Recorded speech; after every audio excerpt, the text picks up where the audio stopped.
An NBA free agent is in Ottawa today. Enes Kanter Freedom is calling on Canada to take action against China. He's meeting with Conservative politicians, including Senator Leo Housakos, to put a spotlight on a bill to ban products made from forced labor in China's Xinjiang region from entering Canada. Kanter Freedom is currently a free NBA agent, as I said, a human rights activist and Nobel Peace Prize nominee. His games were banned in China after he spoke out against the country's reported human rights abuses. Hi, great to have you here in studio with us. Thank you for having me. I appreciate that. Tell me a bit about what motivated you to come to Canada specifically. I know this has been a big cause for you in general, but why Canada? You know, when you look at Canada, I mean, the first thing comes to my mind is human rights. And I remember, you know, I was having a conversation with some of the policymakers in America. They were like, I think, you know, we already have your back in America. Now your next step is, you know, go to Canada, have some, you know, just meetings there, meet with some people. And I remember first time I started to call out, you know, the Chinese Communist Party, I remember seeing Senator Leo's tweet. And I immediately called my manager. I was like, we have to reach out to him. And we reached out to him. He invited us. It's my first time here. You know, I think it is so important to, you know, find these, you know, brave politicians who calls out this dictatorship. So that's why we are trying to not just talk about it, but be about it. Create some, you know, ideas to how can we help those innocent people over there who are suffering right now in China.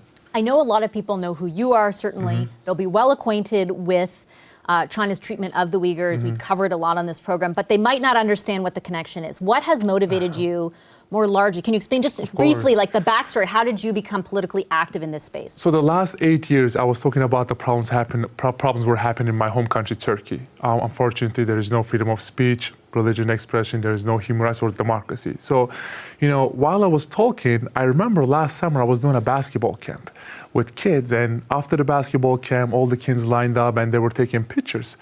I remember this kid took a picture and his parent called me out in front of everybody. He said, how can you call yourself a human rights activist when your Muslim brothers and sisters are getting tortured and raped every day in concentration camp in China? I mean, I was shocked. I turned around, I was like, I promise I'm gonna get back to you. That day I canceled everything. I went back to my hotel and I started to study about what's going on.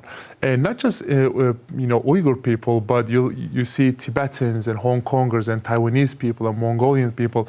So they are all suffering. And I was like, I don't care what it takes, I'm just gonna call them out. And unfortunately, when there are billions of dollars involved with the company that I play for, they get a little uncomfortable.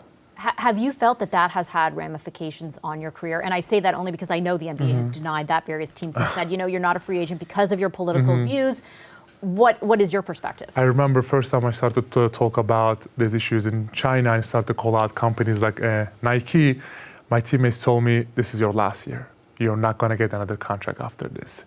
And but I was like, I told them this is bigger than myself, this is bigger than basketball, and this is bigger than NBA. You know, there are people over there are suffering, losing their lives, losing their loved ones, and losing their homes. So I was like, whatever it takes, I'm just gonna go out there and just call them out. And unfortunately, you know, people in my organization with the Celtics and even people from the NBA, you know, they were calling and, you know, trying to put pressure on me to stop talking. But I was like, you know what, this is another issue that I wanted to, you know, just bring awareness. And the last 5-6 months has been very lonely for sure. Let me draw sort of the circle back to Canada here, because you are meeting, you said, with Senator Housakos, I know members of the Conservative Party as well. You're addressing the Senate tomorrow, you said, and then have you had any meetings with members of government who could kind of enact the change that you're hoping to see? Tomorrow I will be meeting with some of the, you know, the people around, you know, Prime Minister Justin Trudeau, and I think one message that I would like to give him is, we have to, especially the Western leaders, starting with America and Canada, we have to be not just little, but a lot tougher on, you know, dictatorships out there like China, like Russia, and many other ones, because the whole world looking, you know, Canada and looking America and seeing them as an example of democracy and freedom and human rights. So I feel like they are the leading examples, so we definitely have to be tougher on these dictatorships. I'm wondering if you've sensed any sort of change from various governments in the world who you've been in contact with on this issue because of what's happened in Russia, because the threat of dictatorship has been so right in our face over the past 100 days. I noticed, for example, the recent policy release in the United States around China, the sort of shift in rhetoric and in policy directed towards that country through the Biden administration. Are you seeing like a change in politicians in the way that they're looking at this threat just because they've been confronted with the other one in Russia? Well, I don't, not just only governments, but people too. I see so many people out there now, cheering for Ukraine and have their back and praying for them and trying to bring more awareness. And now China going to have a second thought about when they try to invade Taiwan. So I feel like more people need to come together, more politicians, not just politicians, but celebrities, people out there.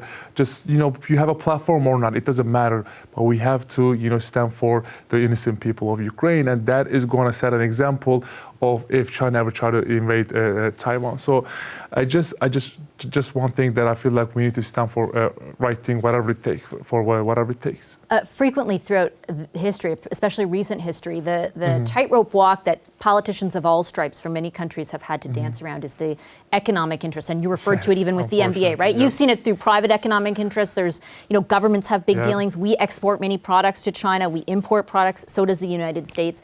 What is your message to politicians who are trying to weigh those decisions, right? Who have to take into account the economic interest of their country, but also, clearly would not want to see the human rights abuses that are alleged to have taken place. That is the one thing that breaks my heart the most. I'm going to give you guys an example. You look at all the Muslim countries out there. Right now, there is a genocide happening in China towards Uyghur people. And unfortunately, there is not one Muslim leader, not Muslim country, can go out there and say this is wrong because of the economy, because of business and money. But I feel like this is big. I mean, have some empathy, have some sympathy. Put your family self in their shoes. If you were in a concentration camp, if your mother, if your sister, if your daughter was in those concentration camps getting tortured and raped every day, would you still pick money? Whenever I had a conversation, even like with one of my teammates, we always say morals and principles and values is way more important than money and business. And now, whenever I sit down with some of the politicians, I tell them this, but unfortunately, sometimes they're on the right side of this history, sometimes they're on the wrong side of the history, but we just have to hold those people accountable. Okay, I have to leave it there. Thank you very much for your time, and thanks for coming into studio. I appreciate it. Enes Kanter Freedom. Hi, I'm Vashi Capellos, host of Power in Politics. See more of our show by subscribing to the CBC News channel or click the link for another video.